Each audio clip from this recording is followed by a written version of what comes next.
Hello and welcome to another exciting episode of the We're Not Experts History podcast with myself, Sarah and James. Hi James. Hello, Sarah. Hello, listener. Listeners. We have multiples Listener. according to my stats, I which reckon out of all may or those, may only not be one will get correct. to the end. Possibly. Well, to be honest, I wouldn't be surprised because it's your turn today, so... Yeah, I'm slightly concerned. You've told me it would be exciting. I can't guarantee that. Well, I was kind of just hoping because normally, so we don't really plan these things, but we kind of will at least know a topic. But on this occasion, I don't actually know what topic you're going to be talking about. So this is a total surprise to me. So what are we talking about? What are you talking about today? So today I'm going to tell you about a fella called Albert Cashier, who was born in the early 1840s in a place called Cloggerhead in Ireland.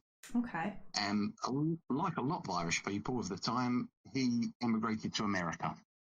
Right. He eventually found his way to Illinois. But around that time, the American Civil War started. So 1861.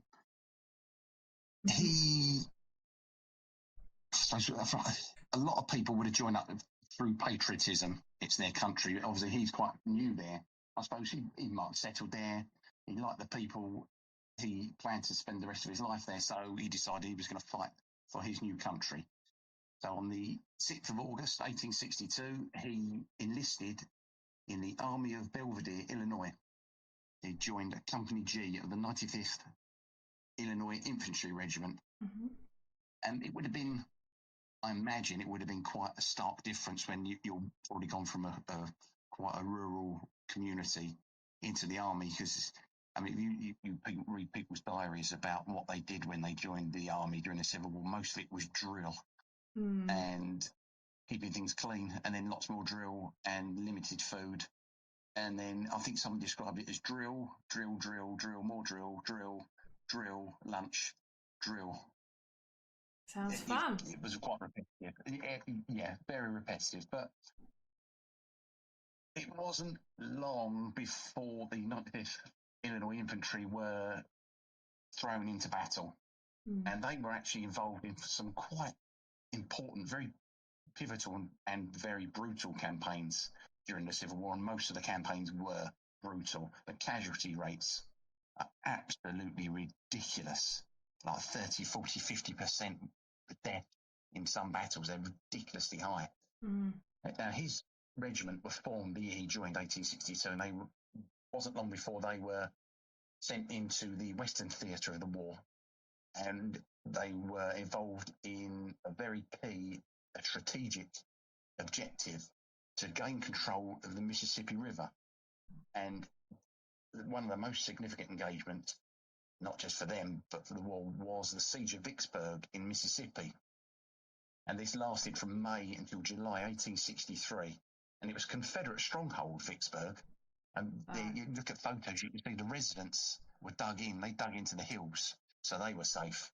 But there was also, it was trenches as well. The soldiers were digging trenches to stay in there just to keep their heads down for a lot of it.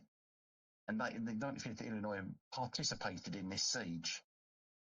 And it was obviously not only you facing fire from the Confederates and the harsh conditions, there's disease as well. The disease rate, and once again, like many wars of this time, before and after, disease killed more people than the actual war.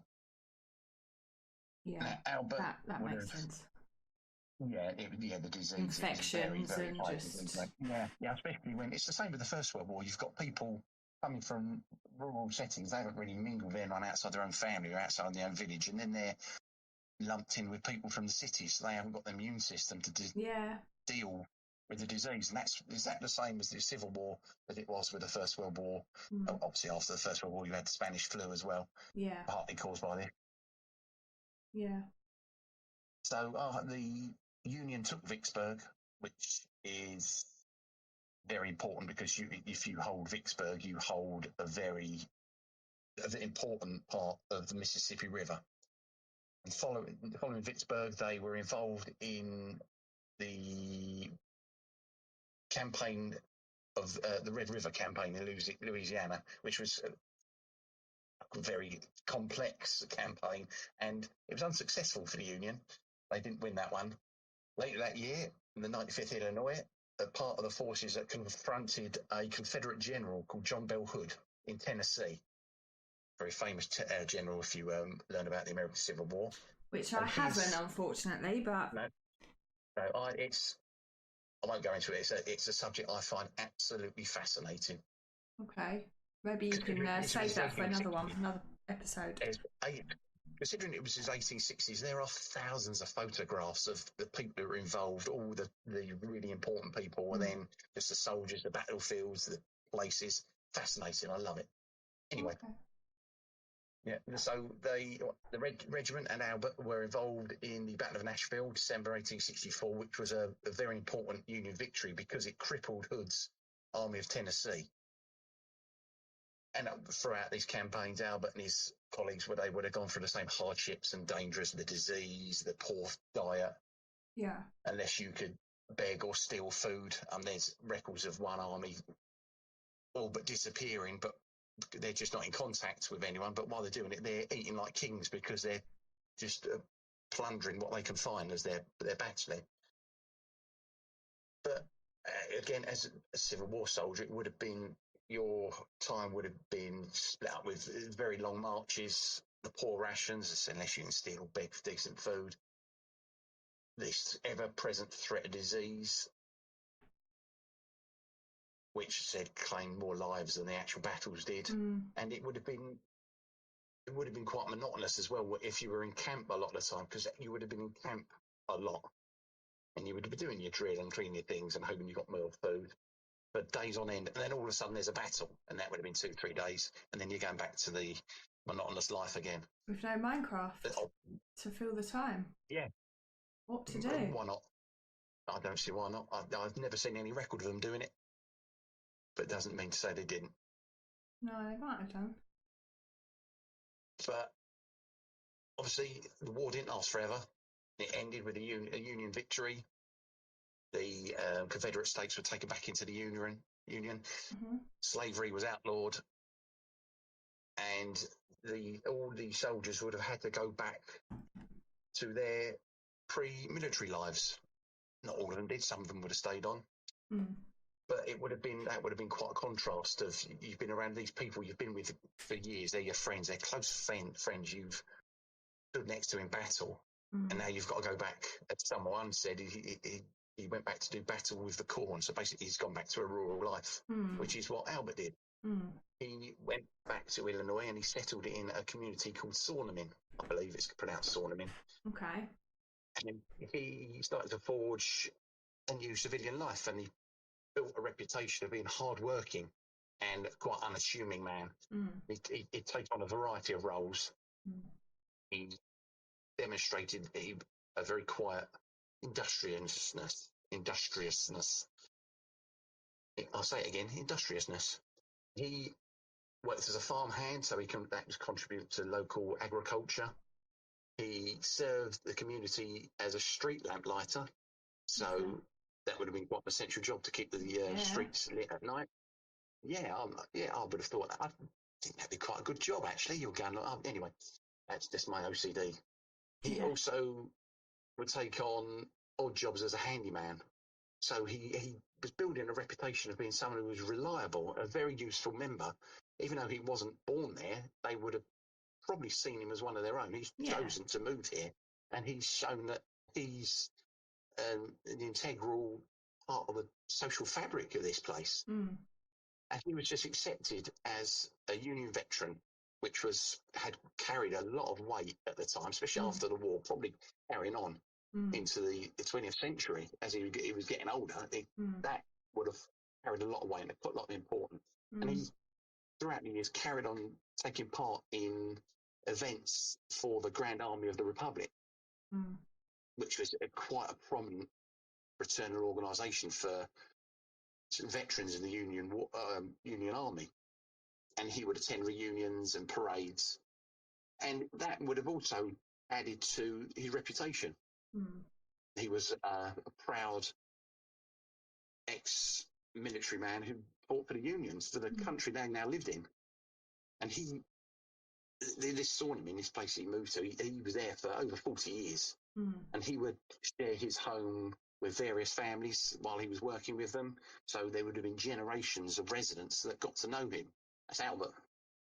Yeah. It's like a lot of places, if you said, oh, I saw Albert the other day, no one's going to say, well, who's Albert? They're going to know exactly who you're talking about. Yeah. Yeah, he was known as being quiet and reserved.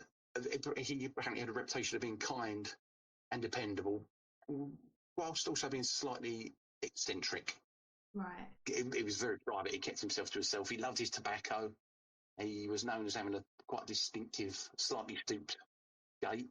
But as I said, I imagine everyone just knew Albert. You knew if you needed something done and he could do it, it was going to get done.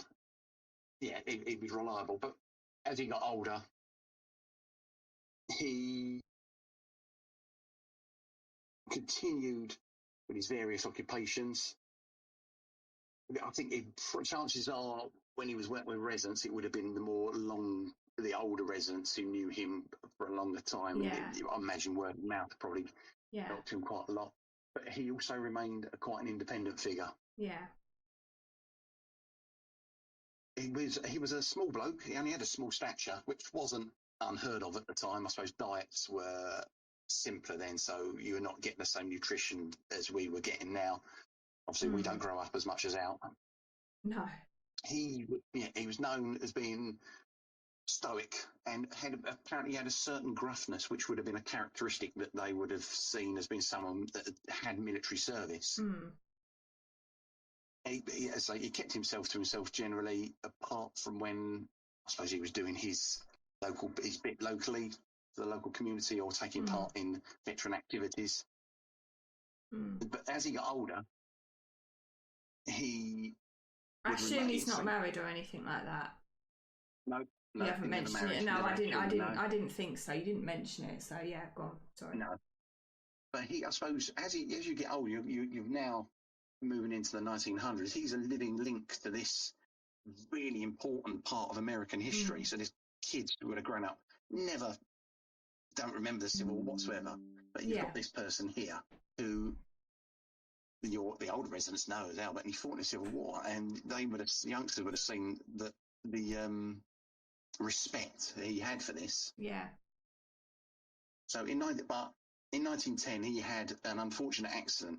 I mean, he was working on a project for a state senator called Ira Lish, and he was hit by a vehicle which broke his leg. Now, he didn't say what sort of vehicle. I mean, in 1910, it could have been a car. I don't know. Possibly, yeah. The injury meant he had to be visited by a doctor and required medical attention, which would have been a little bit of an intrusion into a man who had quite a private life. Yeah. And the doctor attended to the injury. There's no public mention was made of anything unusual. It's just Albert's got a broken leg. He got over it, went back to his life.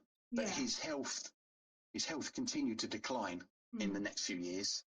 And he also had an issue with trying to be able to care for himself. So in 1913, he was admitted to the Illinois Soldiers and Sailors Home in Quincy, which was a facility built especially for older Civil War veterans who, they needed that help to look after themselves. But it would have been, I think it would have been quite structured. If it's built for soldiers and sailors, it might have been a little bit more familiar to him from his younger years. But he had care of the medical staff, and the particulars of Albert's history sort of became known a bit more. Obviously, it didn't bother anyone. He was just another war veteran amongst many, many other war veterans. I'd like to think it was all the people in there. It was quite comforting to them. You can sit and chat with people who went through the same things that you did. Yeah. I mean, obviously, there was no PTSD then.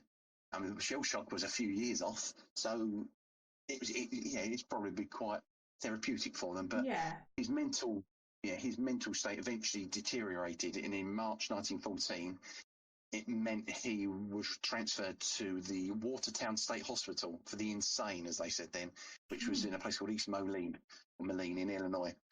Right. And in this new, more stringent institutional setting, he faced further medical assessments and a loss of his personal autonomy, which was for a private man would have been quite bad.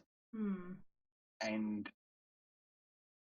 the more details of his life that he'd kept guarded for so long would have been exposed, I suppose, to a certain extent that people working there would have known more about him. Yeah. But then in 10th of October 1915, he died. He was 72 or 73, and he was buried in Saunderman, where he'd spent 40 plus years of his life with full military honours. And he was dressed in his Union uniform, and they gave him a headstone with his name on it, Albert Cashier of Company G, 95th Illinois Infantry. And that's the end of that part of the story. But that's not all of the story. So when he was staying with a family, he became ill, and they nursed him back to health. And while they're doing that, something became apparent about him, which also became apparent to the doctor who nursed him when he'd broken his leg. Albert was actually a woman. Do you know what? I knew that was coming. I knew that was coming. But I didn't want to ruin it and go, was he a woman? Yeah, he was born as Jenny Hodges in Ireland, about 1843. Right. But the early years of Albert's life are unknown, and we just know that he moved to the States and he joined the army. When he went to the place for soldiers and sailors, they realised he was a woman, obviously, but because she had done her bit and was a veteran, they thought, well, we're not going to touch the pension, you can stay, you just need to dress as a woman. Then, which surprises me a little bit, considering this is the early 1900s, I would have thought there would have been a little bit more arsey about it, but they were absolutely fine. As far as they're concerned, you've done your bit, you've earned your pension. Yeah, doesn't really matter. Yeah, it is nice. Then in 1977, as this becomes a little bit more known, I believe it was the people of Saunderman raised enough money to put both names on Albert/Jenny's grave. Right. So do you think they would have wanted that, or would they have preferred to be known as Albert? I think the secret's out. I think. Yeah. You'd like to think, I also like to think that Albert was pleased that people didn't care that he was a woman. It was accepted. Yeah. Wow. But one thing I'd also found out is that there was between 500 and 1,000 women that fought as men during the American Civil War. Yeah, he wouldn't have been the only one, or they wouldn't have been the only one. No. A lot of them joined up so they could be with their husbands. I suppose a lot joined up for the adventure, but I wonder if Albert joined up because he identified as a man. Yeah, you just don't know. If you spend most of your life living as a man, I imagine it's because Albert identified as a man. Yeah. Yeah, no, it could have been that. It could have been for any of those reasons. There was a similar story. I forget the name of them, but there was actually quite a well-known doctor back in the day who was a female, but lived as a male just so she could become a doctor. That's my phone ringing in the background. Apologies Outrageous. for that. Please, somebody answer that. Somebody answer that. For Christ's sake. It stopped ringing, it? It stopped ringing. House full of people, and it took, 60 seconds to pick the phone up? About 5. Probably about 5. We were now completely framing. But so Albert or Jenny was not the only woman serving the American Civil War. If you look online, there's records of many, but the predictions are up to 1,000. And I suppose it was at a time where men had more privileges, they had more freedom than women, so dressing as a man would have opened more doors. Yeah, and I think a lot of women probably would have done that, particularly if they were in a place where they didn't have many options. But like you say, there would have been some that did identify with being the opposite gender. You know, that's not a new thing, is it? That's no. But I think it's only in recent years it's become a little bit more open. Yeah. People have been a little bit more open about it. Which is how it should be, really. But who's it hurting? No exactly. one. And you know what? Yeah. It's funny. You say, oh, you know, they didn't really mind, but to be honest, see, when you think of attitudes back in the day, and you think, oh, they didn't like people that were in same-sex relationships. They didn't like this thing. When you say they, it probably really, majority of people wouldn't have had that opinion. It would have been just a selective view, maybe. Yeah. So perhaps would have been the law that you couldn't do this, couldn't do that. But majority of people probably would have been quite loose with it. And accepting, not back to the line, does it? No, but you kind of think, oh, you know, back in those days, that wouldn't have been accepted, and that wouldn't have, but it just... But it's the fact that it involves his war pension. Yes. That and what made me think they would have been idiots about it. But absolutely fine. You've done your bit. You've exactly, and it's kind of like, well, we don't care what gender you are, regardless. You've done what you needed to do. Doesn't really matter, does it? But yeah. No, I should have had a look to see when they actually started allowing women into the American military. Yeah. I bet it wasn't all that long ago. Probably not, no. But that I forget the name of that. That's what I was talking about before the phone rudely interrupted me. Yeah, and I don't, from what I remember, I don't think she identified as a male. I think she wanted to be a doctor badly, and that was the only way she could do it. And it wasn't until she actually passed away that they realised she all along he was actually a she. But she was a very well-known doctor, and I think made quite a lot of. Sorry, say that. Did you look it up? Sorry, Margaret Bulkley. She adopted the name of James Barry. That was it. But if she hadn't have done that, if she had gone, oh well, I'm a woman, I can't do it, can't be a doctor. The advances that she made wouldn't have happened. No. So it was kind of like, but anyway, funny old world. She died in 1865. Yeah.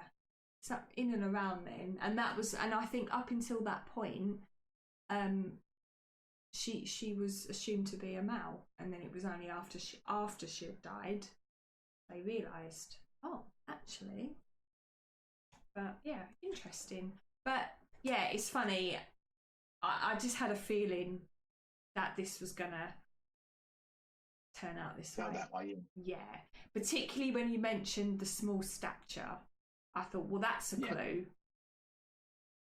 And but not uncommon. Not uncommon, no. I mean, even when I look at army records for my ancestors, sort of First World War army records, and it has their height. And yeah, what strikes me is how small the men in my family were, but I guess that probably would have been about average. I mean, yes, you would have had people that were a lot taller, but most of the men in my family, they're all sort of in and around 5'4", like 5'2", and I think that's quite small. Even for a woman nowadays, you'd say, oh, it's a bit on the short side.